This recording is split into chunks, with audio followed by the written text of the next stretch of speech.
Hello everyone, welcome back and welcome if you're new here. So today is day 3 at Poconos and we are trying to get our hot tub set up. So initially we had this plan of setting it up on this deck, but we had a lot of trees here and we figured there's going to be leaves falling in and then eventually we'll have the storm drain filling up with dead leaves and branches and whatnot. So, and that the overflow from that would fall into our hot tub. So we decided to figure out a new location for a hot tub. And when the installers came in, they said that the deck also needed reinforcements. So we decided to move the location of the hot tub to this central location. And here we had to build out a new railing and a new platform for the hot tub. So this platform was built in a day and they did a phenomenal job by giving it reinforcements with concrete, and this railing also was built in as a new extension to the existing deck. So this big massive 6-person hot tub sits right here, and now we're going to try our best to get it set up and get ready. So last night was a bit too late for us to do the finishing touches on the hot tub. We fill it up with water, we test the water for the cleanliness and things like that, and then we had to dump in salt into the system. So we were not able to do that until the temperature came up to about 95 or 100 degrees. So yesterday it was around 55, the water temperature was pretty low. And as you can see, it's raining today, but we're going to try and see if we can dump the salt in and do the test for the ppm a little later on after the salt dissolves. And we're also hoping to see if we can get the chlorinator started. So this is Saltron mini chlorinator, and this is recommended for saltwater systems for any kind of a spa. So this conditions this salt water in the hot tub and generates chlorine. So this is the mini cell that goes into the hot tub. So this mini cell is, I believe, kind of draws in the salt from the system and converts it into chlorine. So we're going to drop this and see how long it takes for the chlorine to reach the ideal level and kind of stabilize around the ideal pH of 7.2 to 7.8, and the salt level obviously should be anywhere between 2000 to 3000 ppm. So this is our goal, to do all this right now and get the system ready at least by noon today.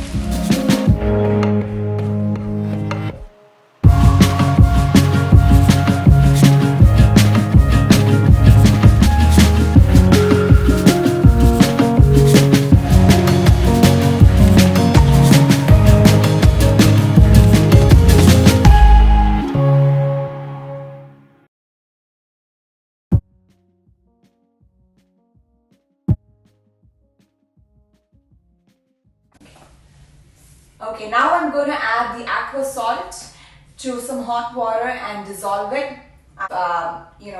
See if I can add more or less as we go. So the first, I'm going to start off with adding around 3 cups of salt and seabed. So the main advantage that we have here is the well water. The well water is free of chlorine or any other chemicals compared to the municipal water. And also the hardness from the water is already taken care of using the conditioning system that we have in place. And this is the reason why we skip the first step of adding a shock, such as a chlorine-free shock, to sanitize and cleanse the water after we filled our hot tub. The upfront cost for setting up a saltwater spa might be a little higher in comparison to a chemical spa. So with this system, we had to invest around $300, including the salt, as an upfront cost. But with a chemical or chlorine or a bromine system, we would have to spend a large amount of money for the maintenance of the system, such as buying shock, which amounts to about $80, and all the chlorine and the bromine that is required to be added after each use of the spa.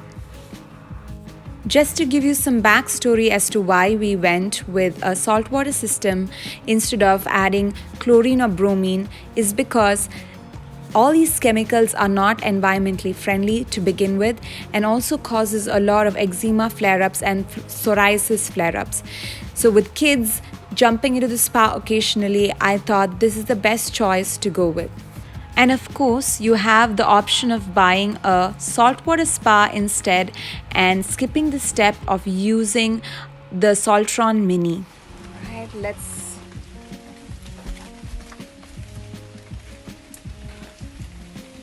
see. So I'm going to come back in about 2 hours to check the free chlorine level. So to see if it's going to be in the ideal level between 3.0 and 4.0 ppm. Right now the salt level is still showing low, but I'm hoping this amount of salt is going to be enough because this is a relatively small hot tub. It's a 400 gallon hot tub versus this system works ideally for about 2000 gallon hot tubs and spas. So I'm assuming we should be generating enough chlorine in about 2 hours. So I'm going to come in about 2 hours to check in the chlorine level.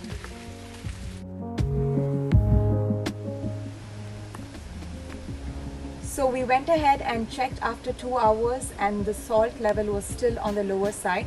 So we let the system run for an extra 2 hours, and now as you can see, it shows a normal level of salt, and we've run it for a total of 4 hours. So the next step is to use the test strips to test the chlorine level. So let's begin. So I have the test strip ready with me here.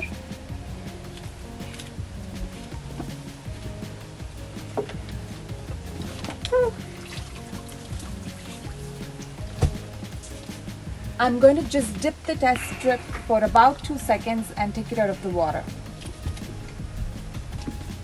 I can smell the chlorine from here actually.